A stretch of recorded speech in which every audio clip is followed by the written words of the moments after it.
Bismillahirrahmanirrahim. Assalamualaikum warahmatullahi wabarakatuh. Alhamdulillah wassalatu wassalamu ala Rasulillah wa ala alihi washabihi ajmain.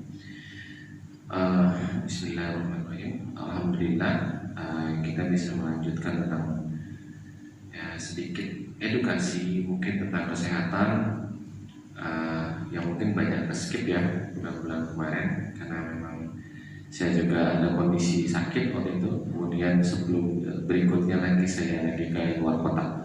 Jadi alhamdulillah hari ini saya bisa melanjutkan untuk kegiatan rutinitas ini.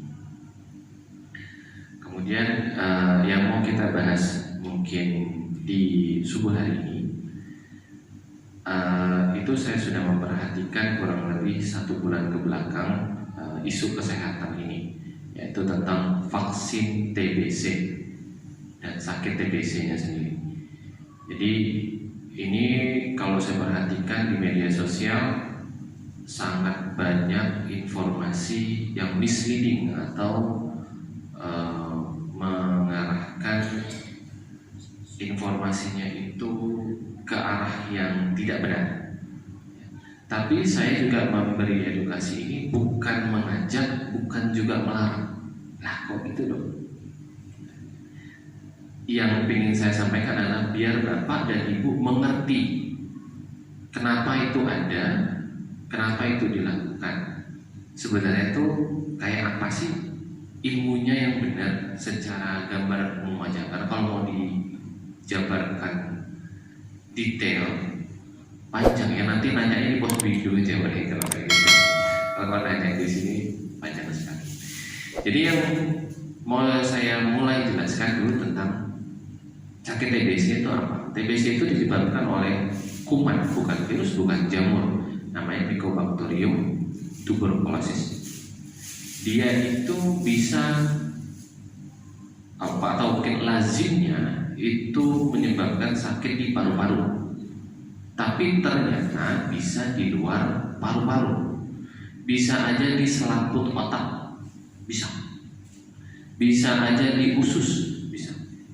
Atau di peritoneum atau dinding pelapis usus bisa saja di tulang, bisa saja di saluran kemih atau alat reproduksi. Ini saya belum pernah ketemu sih kalau sampai di alat reproduksi. Bisa saja sampai di selaput jantung. Ini sampai saya juga belum pernah ketemu. Kalau di selaput otak saya belum pernah ketemu waktu itu. Dan mirisnya itu zaman saya kuliah masih anak-anak. Kalau yang perut beberapa kali sudah ketemu. Kemudian miliar itu artinya semuanya kena. Dan kalau mau tahu, mungkin bahkan salah satu mantan presiden kita almarhum pernah kena salah satu TBC, tapi bukan di paru-paru. Semoga Allah melapangkan kuburnya dan mengampunkan dosa-dosanya. Almarhum Burhanuddin Yusuf Habibie. Ya, itu kalau baca bukunya atau mungkin nonton filmnya. Kalau filmnya mungkin tidak dijabarkan, tapi kalau baca bukunya dijabarkan. Itu dia kena di antara tulang kok saya juga lupa. Semoga saya tidak salah ya, tapi yang saya pernah baca bukunya seperti itu. Nah, kemudian kalau gejala mungkin kebanyakan pada tahu ya, batuk, bisa keringat dingin malam hari kayak gitu. Ngerasa badannya demam tidak terlalu tinggi, sumung-sumung. Dan itu berkepanjangan, itu yang penting. Batuk bisa berdarah, bisa enggak. Berat badannya turun drastis. Jadi kalau saya simpelnya ini turun berat badan itu. Kalau nggak punya timbangan di rumah, celana jadi kendor nggak dalam sebulan 2 bulan. Pakaian dalam jadi kendor. Celana panjang, celana pendek yang tadinya ngepas kok jadi kendor nggak? Itu pasti turunnya signifikan. Kalau nggak turun berarti ya alhamdulillah makannya enak mestinya. Stabil. Jadi kalau berat badan turun di salah satu gejala flek atau TBC, biasanya orang suka nyebutnya flek. Kalau dulu paru-paru basah macam-macam kan. Itu bahasanya bisa beda-beda.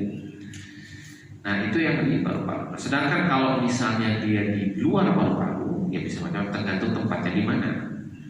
Kalau dia misal tadi di selaput otak bisa sampai kejang, bisa sampai kepala terus terus-terusan, demamnya malah lebih tinggi daripada kalau demamnya di paru-paru, misalnya gitu ya.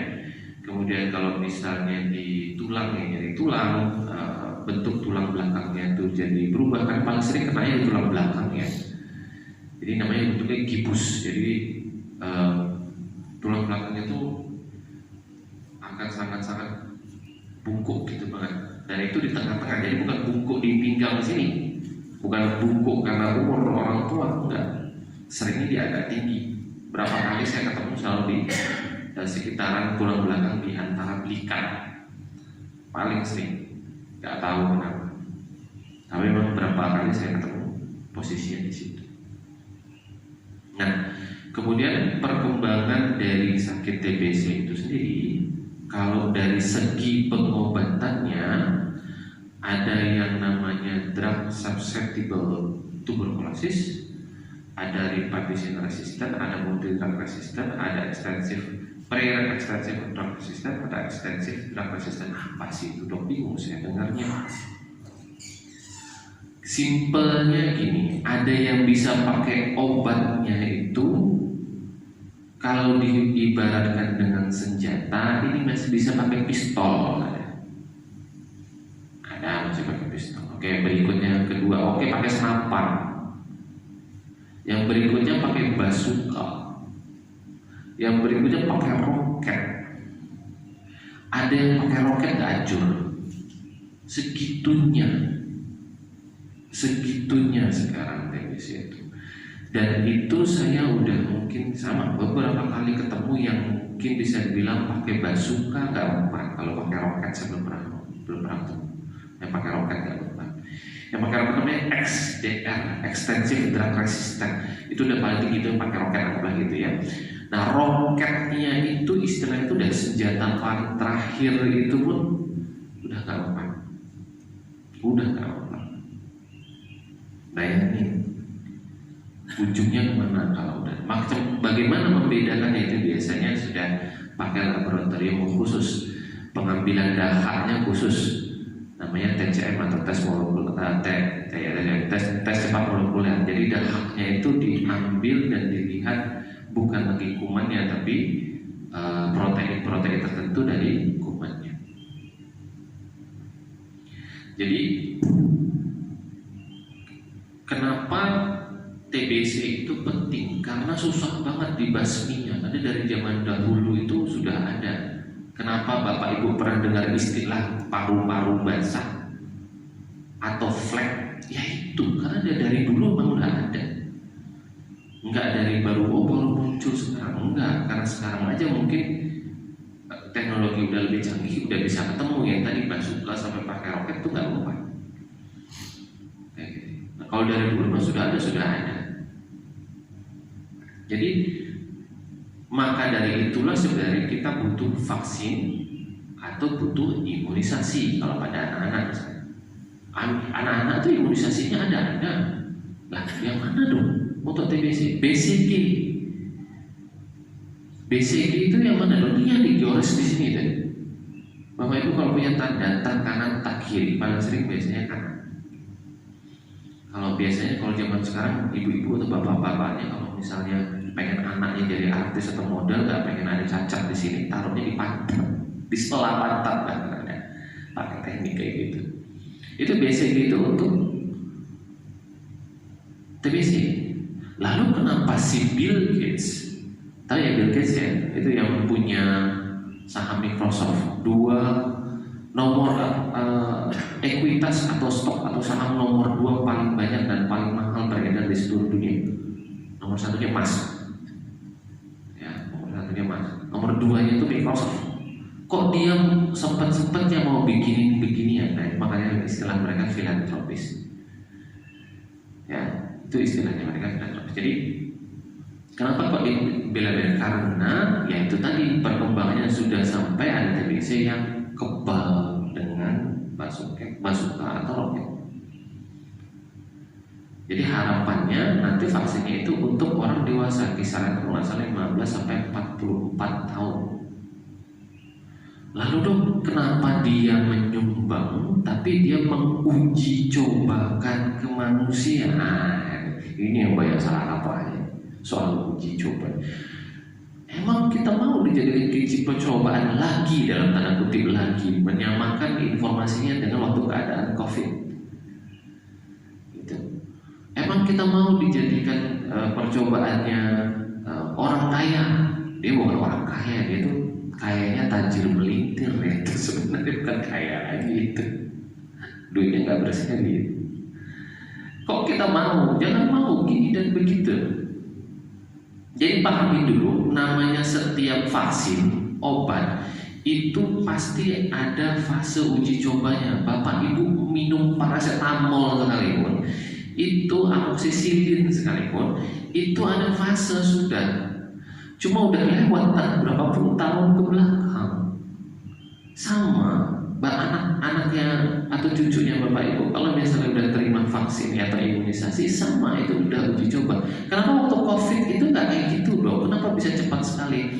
Memang ada perbedaan kondisi. Itu pandemi lebih tinggi daripada wabah. Pandemi seluruh dunia karena kalau wabah tuh cuma sekecamatan, nggak sekecamatan sih. Mungkin satu kabupaten, satu provinsi kan.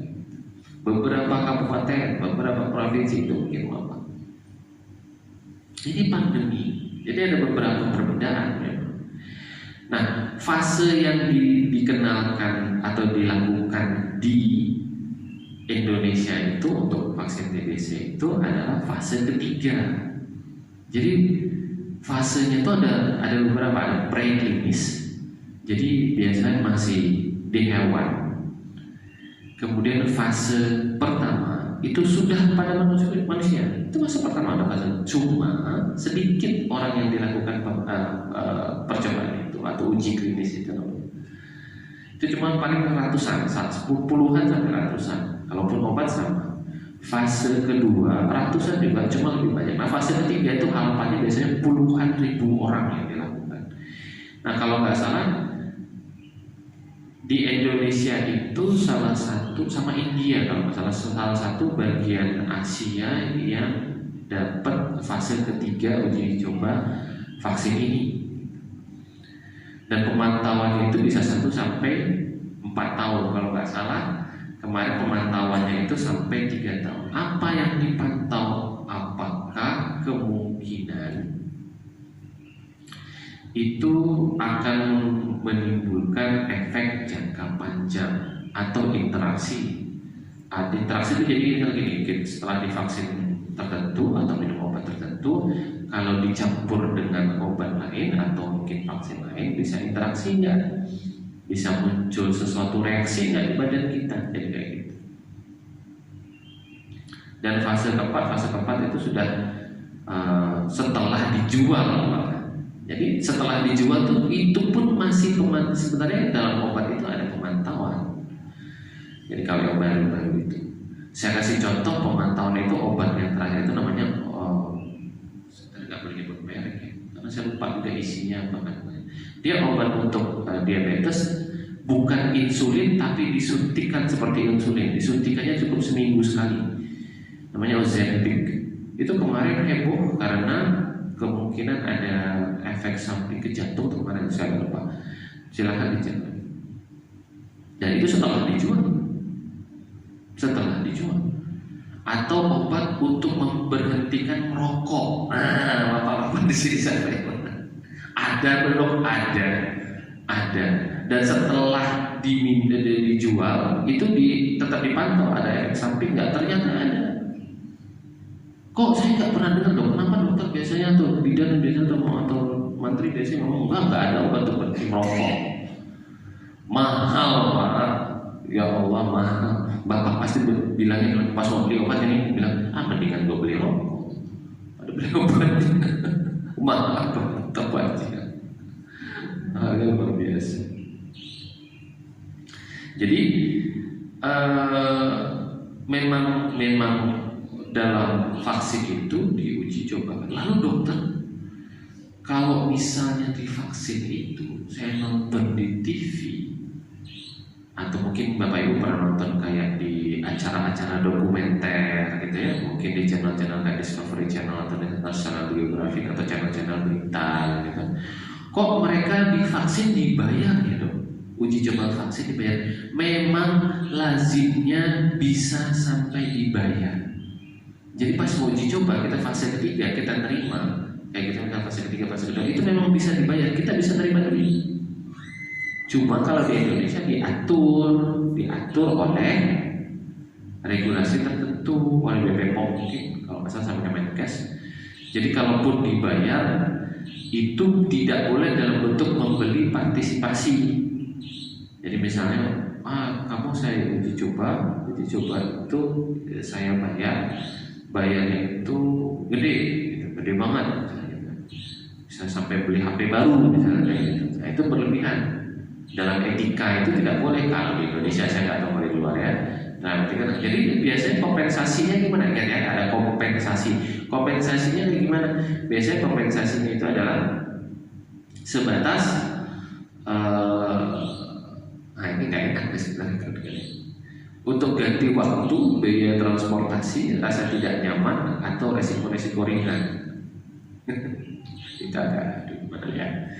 Gitu. Karena kita mengorbankan badan kita atau sebenarnya mengorbankan badan kita atau sebenarnya bukan mengorbankan ya apa sih bisa dibilang.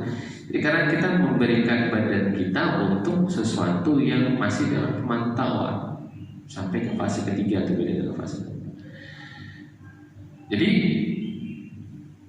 yang mau saya sampaikan ini sampai ke kok terima duit sih gitu ya. Biar bapak ibu tuh paham bahwa memang segitunya kalau misalnya mau menerima vaksin. Beda dengan COVID ya, sekali lagi saya tekan, karena itu kondisinya pandemi. Tapi kalau misalnya apakah anak-anak kita seperti anak saya sendiri atau cucu-cucu kita itu divaksin yang BCG, iya sangat, itu saya sangat-sangat menganjurkan karena itu sudah banyak terbukti, sudah terbukti sekali. Dan kalaupun bapak ibu tahu itu vaksin kalau nggak salah tahun 1921 bayangin, mau tahu nggak itu dari mana? Dari sapi kumannya. Kalau itu sekarang keluar, itu vaksin sekarang keluar, bayangin bapak ibu menerima informasi itu dari semua segala media sosial terutama TikTok. Pasti mana mau badan saya dikasih kuman dari sapi, mana enggak? Itu dari sapi. Gitu. Mycobacterium bovis kalau misalnya dari sapi. Jadi informasi itu bisa sangat jadi dicernanya berbeda kalau yang menyampaikan bukan ahlinya. Jadi tanya sama yang ahlinya, apapun itu tentang apa. Jangan nanya misalnya sama saya soal luka, nggak ngerti saya, nggak ngerti. Kayak gitu. Nanya saya soal kesehatan. Kalau misalnya si dokter memang sudah mendapatkan informasi, pasti akan menjelaskan, pasti akan menjelaskan. Jadi maksud dari saya menyampaikan ini adalah bapak ibu harus mengerti bahwa sekali lagi saya ulang, ada perbedaan informasi yang berseliweran itu dan tidak pantas, dan bapak ibu harus paham bahwa harus mendapatkan informasi yang tepat, yang berimbang. Inilah maksudnya salah satu contoh informasi berimbang. Kita boleh menolak, kita boleh menerima. Kenapa kita menerima? Kenapa kita menolak? Gitu. Kenapa namanya vaksin dan obat itu ada uji coba? Kenapa uji coba itu ada kadang biaya kompensasinya, ada juga yang tidak. Kayak gitu. Kenapa perlu ada vaksin? Kenapa dia sampai bela-belain bikin vaksin misalnya gitu. Kenapa perlu? Jadi itu maksudnya, jangan nerka sendiri dari baca komen di TikTok, Instagram, masalah pasti dan nggak beriman, pasti nggak beriman. Kurang lebih mungkin kayak gitu. Mungkin kita masuk ke fase tanya jawab sebentar ya misalnya. Terima kasih. Monggo silakan, ada yang Di luar materi nggak apa-apa ya, boleh ya. Baik para jamaah sekalian, kita telah dengarkan tadi bagaimana pentingnya vaksin atau tadi pembahasan mengenai penyakit TBC. Ternyata itu bukan dari bakteri, virus, tetapi dari kuman. Dan memang beberapa waktu lalu di Indonesia ada kedatangan Bill Gates itu ya, untuk secara umum orang menangkapnya menawarkan vaksin untuk TBC tersebut. Nah, tadi disampaikan karena fase ketiga adalah uji coba, dan uji cobanya kepada manusia. Sisi lain, misalnya kita nggak mau diuji coba, tapi hasil dari uji coba itu sangat bermanfaat bagi orang lain, bahkan anak cucu kita. Nah, ini juga menjadi penting untuk dipahamkan bahwa fase ketiga yang harus uji coba itu ternyata sesungguhnya kan untuk memantapkan daripada vaksin itu sendiri saja. Pak dokter, kuman yang menimbulkan TBC ini dari kuman apa gitu ya? Saya kira sebentar ya.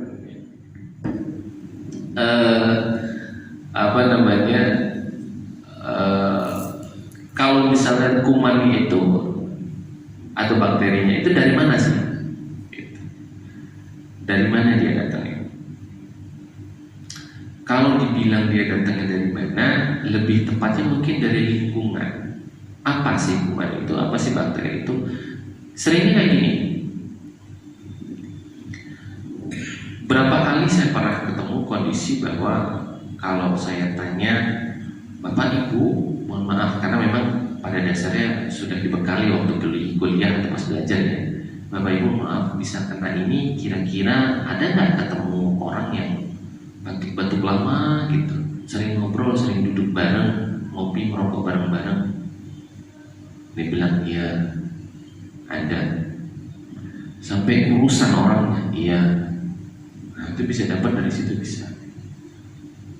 Atau Bapak Ibu mohon maaf, rumahnya itu kalau di sekitaran rumah itu pohonnya rindang banyak kan? Atau rumahnya rapat-rapat kan? Jendelanya suka nggak dibuka, matahari itu nggak ada yang masuk, udara nggak berputar. Iya, betul. Dan kalau kita mencocokkan dengan cerita almarhum mantan presiden kita itu, semoga Allah melapangkan kuburnya, mengampuni dosanya. Sama, dia waktu tinggal di Jerman itu sempat ditinggal di attic namanya. Attic itu kalau orang-orang Eropa tinggal itu di atap rumah. Karena di sana kalau di atap nggak panas, kalau di sini nggak mungkin tinggal di atap. Matang kita masak kita di dalamnya. Jadi ada attic, kemudian di lantai. Jadi atap rumah tuh ditinggal. Itu kan biasanya jendelanya nggak ada, atau ada pun kecil 1, 2, 1 mungkin. Coba kalau kondisi attic kayak gitu, sama terkungkung, tertutup, buka jendela dingin banget, gitu kan. Pas musim panas buka jendela panas banget, sinar matahari nggak tembus. Nah, itu kondisi lingkungan.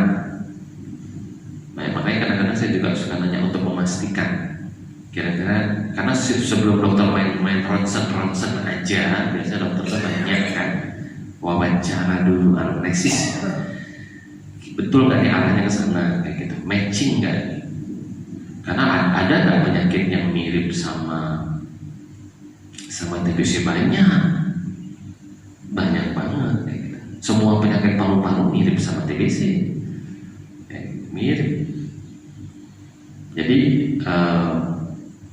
bagaimana termasuk mencegahnya, yaitu pintu jendela dibuka, biarkan ada angin mengalir. Karena kuman TBC itu gampang sekali mati dengan sinar matahari. Cuma butuh 30 sampai 60 menit mati itu kumannya.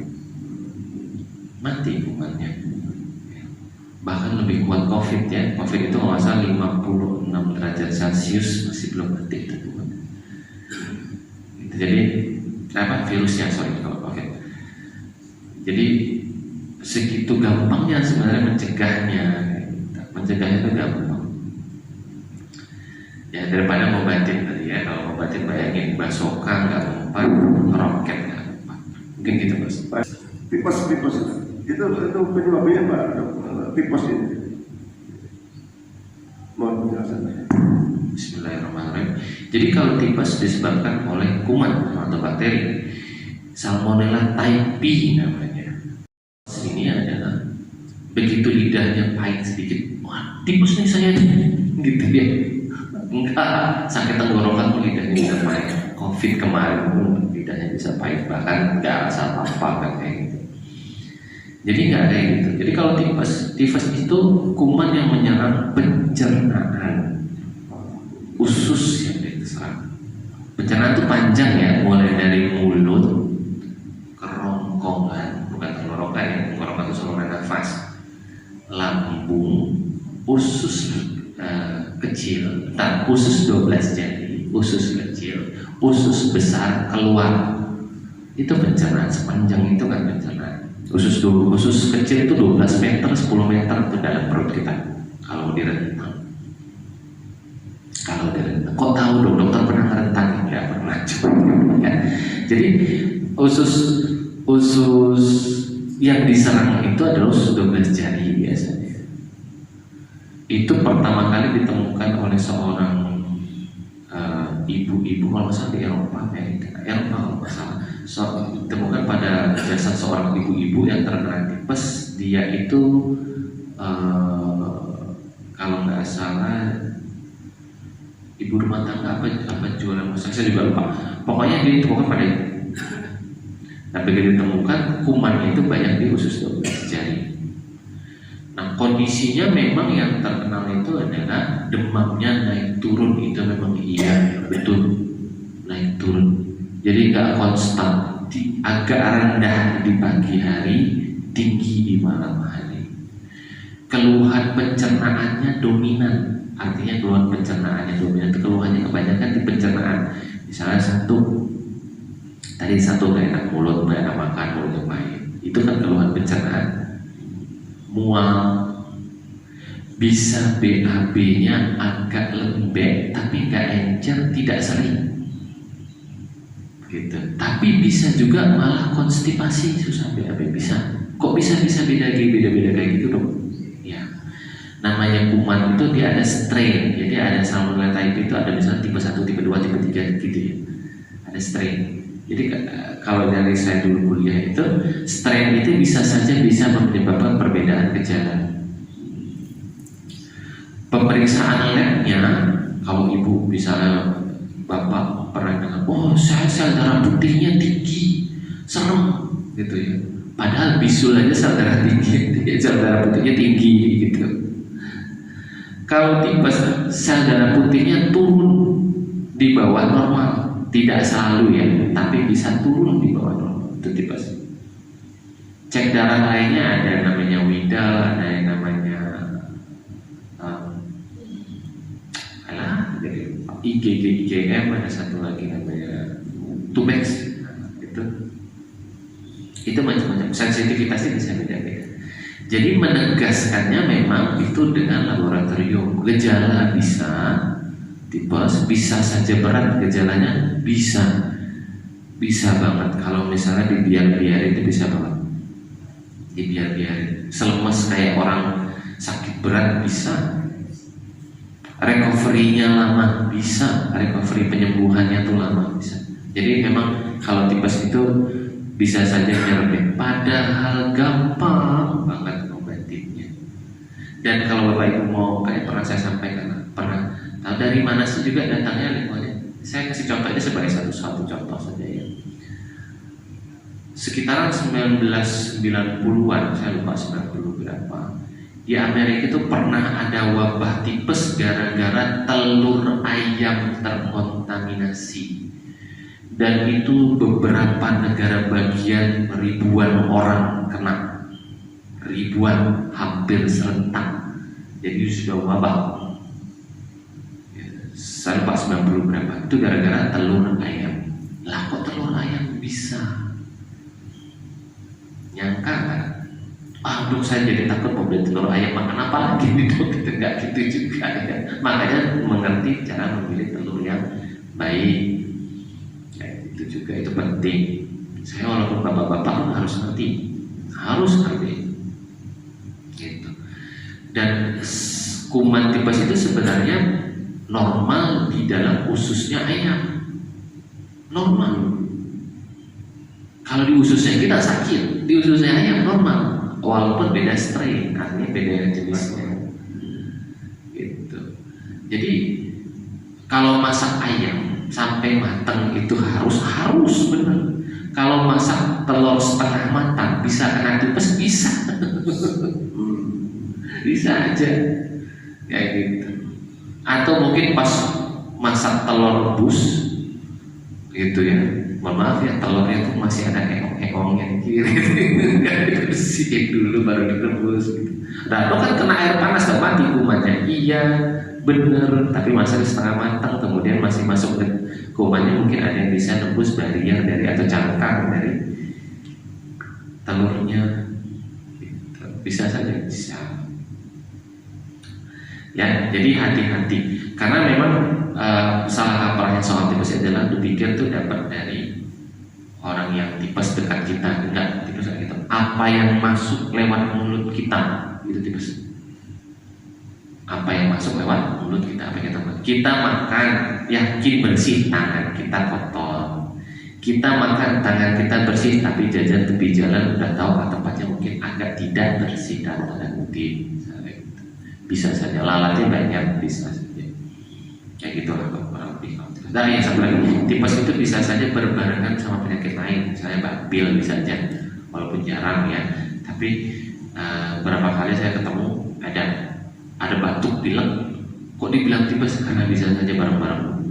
Apalagi kalau udah di lab, yakin itu biasanya ya. Nah, lab-lab tertentu misalnya, ya kayak mungkin itu mas. Terima kasih.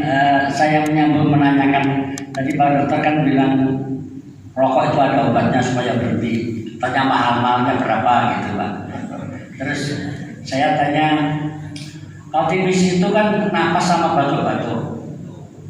Nah, sekarang kalau asma kan sama napas batuk, apakah sama Pak Dokter? Penjelasan Pak Dokter. Terima kasih. Saya tidak tahu persisnya. Bahkan saya juga tidak tahu apakah itu sudah masuk ke Indonesia atau belum. Gitu. Karena sampai sekarang biasanya sih kalaupun sudah masuk ke Indonesia tetap paling awal masih Jakarta duluan, Jabodetabek lah masih duluan. Tapi setahu saya jutaan itu sudah di luar sana, jutaan artinya dia ratusan dolar per kepingnya, bukan per biji ya, per kepingnya setahu saya. Jadi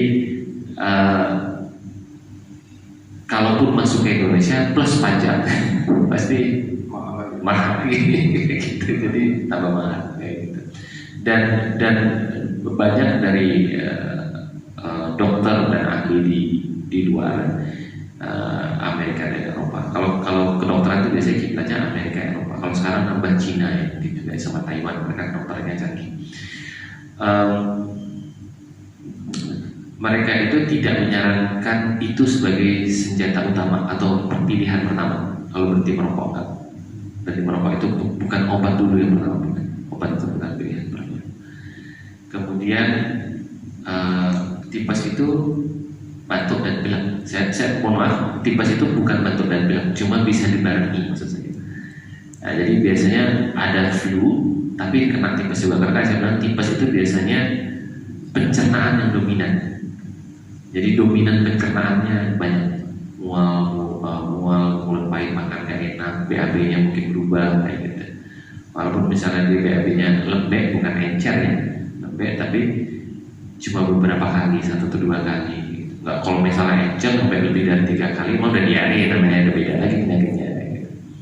Kemudian kalau misalnya batuk pilek biasa dengan asma, bagaimana membedakannya? Jadi kalau asma itu ada mengi, ada bunyi peluit, ada bunyi siul dalam nafasnya pada saat buang napas, bukan tarik nafas. Karena kalau biasanya orang-orang suka nyontohin orang asma atau pakai cuma gitu, nggak kayak gitu, kebalik artinya buang napasnya yang bunyi, bukan lari bagian, buang napasnya yang bunyi. Dan ada penyakit yang disebabkan oleh rokok mirip dengan asma, bunyinya juga kayak itu, namanya PPOK, penyakit paru obstruktif kronis. Sama bunyinya juga kayak gitu. Cuman bedanya gimana biasanya? Nggak dari kecil kenanya. Dok, waktu dari kecil saya nggak punya asma. Begitu gede saya kok kayak asma, kok saya asma ya? Merokok nggak Pak? Iya. Sehari berapa kotak? 2. Kerotok rokoknya apa? Apa aja, filter oke, kretek oke. Emang filter lebih bagus Pak? Kan pakai saringan, bodoh baik. Sama, bahaya. Kayak gitu. Jadi memang kalau salah kaprah soal sakit itu ya banyak ya, kayak gitu. Salah satu tadi ya soal asma. Jadi kalau misalnya asma itu ada batuknya bisa betul, ada pilek bisa, karena memang asma itu bisa saja muncul dicetuskan dulu oleh batuk pileknya, baru dia muncul asma. Dan kalau pada anak kecil biasanya nggak bunyi mengiknya tuh nggak kedengaran, tapi batuk gitu. Begitu berobat pakai stetoskop baru kedengaran mengi. Dan orang dewasa pun bisa kayak gitu kalau menginya masih sangat ringan. Kecuali udah tahu punya asma, biasanya memang orang yang ngerti datang sendiri dengan kontrol berobat atau apa. Kurang lebih seperti itu mungkin.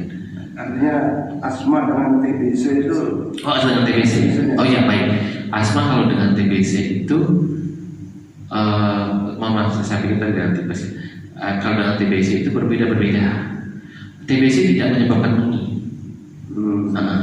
Tapi bisa nggak orang asma kena TBC? Bisa. Orang asma kena TBC bisa nggak? Bisa, kayak gitu. Jadi akan lebih keras tuh seseknya juga, karena kan kumannya ngerusakin jaringan atau daging paru-parunya deh gitu. Jadi munculnya kayak gimana? Asmanya juga akan muncul, jadinya mengi juga ya, mengi juga. Kurang lebih kayak gitu. Terkait apa yang tadi vaksin TBC, sebetulnya kita tingkat penyebaran di Indonesia itu seperti apa? Seperti apa sih sebenarnya TBC ini ya? Kalau kita lihat sekilas, sebenarnya agak jarang-jarang. Sampai di medsos itu kan bilang dulu begitu Bill Gates datang, kok tiba-tiba kita sibuk bicara TBC ini, bahkan ada data yang bilang 500-an ribu. Itu yang di medsos bilangnya gitu. Jadi sebetulnya seperti apa sih penyebaran di kita sekarang? Satu, terus yang kedua, asam berat Pak, kayak gitu. Kemarin ke apotek kan tanya petugasnya, salah satu penyebabnya itu apa? Dia bilang kopi dan teh. Ya, kayak juga. Saya baca di Google sepertinya kan kok enggak gitu. Jadi yang benar yang mana? Jadi itu pertanyaannya. Assalamualaikum warahmatullahi wabarakatuh. Mohon maaf, kalau nanya, mohon maaf, jangan nanya sama ahli, bukan ahlinya sebenarnya. Ya pasti nanti kayak bisa, apalagi teh itu apa? Jadi kalau asam urat itu penyebabnya namanya purin, dan purin itu ada tinggi di beberapa jenis makanan. Paling tinggi itu nomor 1 jeroan, semua binatang. Nggak bisa. Nomor 2 sayur itu bayam. Kalau udah tinggi selembar pun jangan saya. Untuk kata orang kacang-kacangan. Saya biasa bilangnya kayak gini kalau kacang-kacangan, karena beberapa penelitian bilang kacang-kacangan itu tidak terlalu besar pengaruhnya. Saya bilang biasanya gini, kalau lagi tinggi-tingginya ya sudah jangan kacang-kacangan. Tapi kalau misalnya tidak terlalu tinggi atau sudah normal, sesekali boleh, sesekali. Tapi ada satu kacang yang orang Indonesia sering banget konsumsi dalam bentuk kerupuk, emping, jangan deh. Maka secara asam itu tinggi banget, jangan. Udah berapa kali saya ketemu makan emping setengah toples ya, iyalah sebenarnya gitu. Kalau emping cuma 2-3 lembar nggak akan naik sebenarnya gitu. Setengah toples sendirian dihadap gitu. Jadi jangan tanya sama yang bukan ahlinya, karena kalau bisa nanya mendingan sama yang ahli. Kemudian soal TBC, seberapa banyak sih mungkin kayak gitu ya? Kok tiba-tiba booming nih beritanya istilahnya gitu? Banyak Pak, banyak tidak terdeteksi. Simpelnya kayak gini, misalnya ada satu orang dia tinggal di suatu rumah, dan rumahnya itu mungkin agak padat penduduknya dalam satu rumah gitu. Jadi ramai dalam satu rumah kayak gitu. Kemudian kena flag, entah dari dalam rumahnya, entah dari lingkungan mungkin tetangga segala macam, bisa saja bisa kayak gitu. Atau dari teman kerjanya misalnya, bisa saja misalnya. Sering biasanya yang pasti yang sering ketemu misalnya. Kemudian terkena, nanti dia nularin ke keluarganya tanpa kelihatan. Mikir, oh dok, itu kan buat mungkin yang, mohon maaf ya bahasanya, yang rumahnya kecil, bukan rumahnya jelek, rumahnya orang yang nggak punya duit, mohon maaf ya.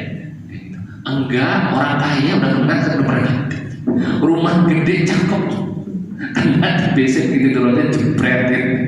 TBC benar. Jadi sebegitunya lah, dan begitu biasanya kalau orang-orang mungkin cukup berada atau mungkin bahkan pendidikannya cukup tinggi, mereka denial, mereka kok saya bisa kena sih dok, saya ngapain kok bisa kena TBC gitu. Padahal mereka mungkin ngerasa bersih, rumahnya besar, bagus kan, bisa kena. Jadi sampai segitunya. Kemudian mereka yang biasa kena TBC juga biasanya memang di tempat yang pada penduduk, itu rumahnya sangat-sangat dekat-dekatan. Bisa juga, mohon maaf, mereka yang mungkin bisa dibilang tanda kutip nakal, gitu, itu bisa saja kena, gampang sekali kena. Jadi daya tahan tubuhnya itu rendah. Kemudian mungkin ya itu ya daerah-daerah yang mungkin